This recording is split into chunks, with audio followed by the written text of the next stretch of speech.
Donc, on a vu la détente, donc effectivement on vient valider un petit peu ce que tu disais tout à l'heure, d'un cheval qui a tendance à reporter du poids plutôt sur l'avant, qui a du mal à se projeter vers l'arrière, à vraiment venir s'ouvrir, s'asseoir.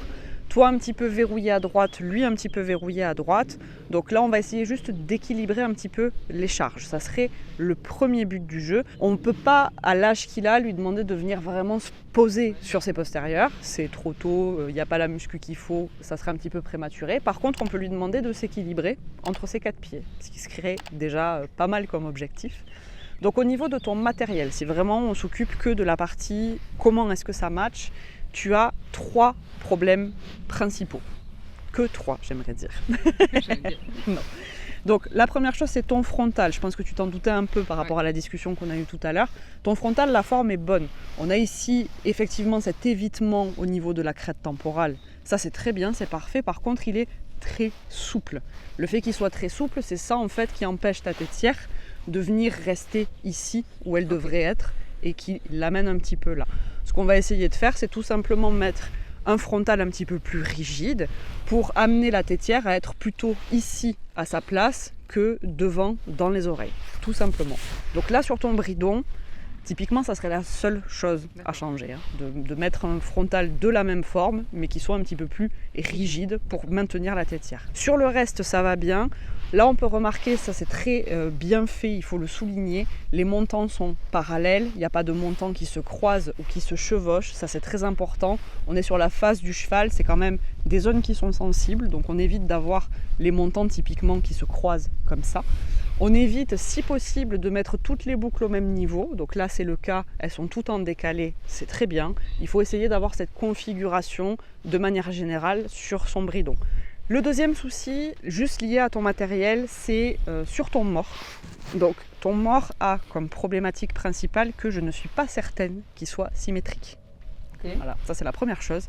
On le verra quand on l'enlèvera tout à l'heure. Tu as un très léger décalage de longueur entre ton canon droit et ton canon gauche. Manque de bol, c'est ton canon droit qui a l'air d'être le plus court. Voilà, donc ceci peut expliquer aussi en partie cela. Donc on va aller tout simplement vers un mors un petit peu plus symétrique. Le deuxième problème, ça va être ici l'épaisseur de ton embouchure. Tu peux voir que ça prend quand même du volume. On a vu tout à l'heure qu'on n'avait pas énormément de place et que la langue venait vraiment prendre tout le volume utile à l'intérieur. Okay. Là, pour le coup, ton mors est un peu trop volumineux par rapport à la place qu'il a de disponible. Donc il vaut mieux un mors plus fin. Il vaut mieux un mors plus fin pour lui. Alors on verra, c'est aussi une question de forme, c'est pas juste une question d'épaisseur. Tu verras les morts, je te montrerai, il y a des petites parties plates dessous qui viennent répartir la pression. Pour lui, on va plutôt privilégier ça. Ensuite, sur ton mors, tu n'as pas forcément de problème technique. C'est même un choix qui est plutôt judicieux par rapport aux problématiques que tu as avec lui, d'avoir un mors qui te permet d'avoir de la dissociation entre ta reine gauche et ta reine droite, puisqu'il aurait tendance, quand il est en difficulté, à venir se verrouiller devant et à plaquer les épaules.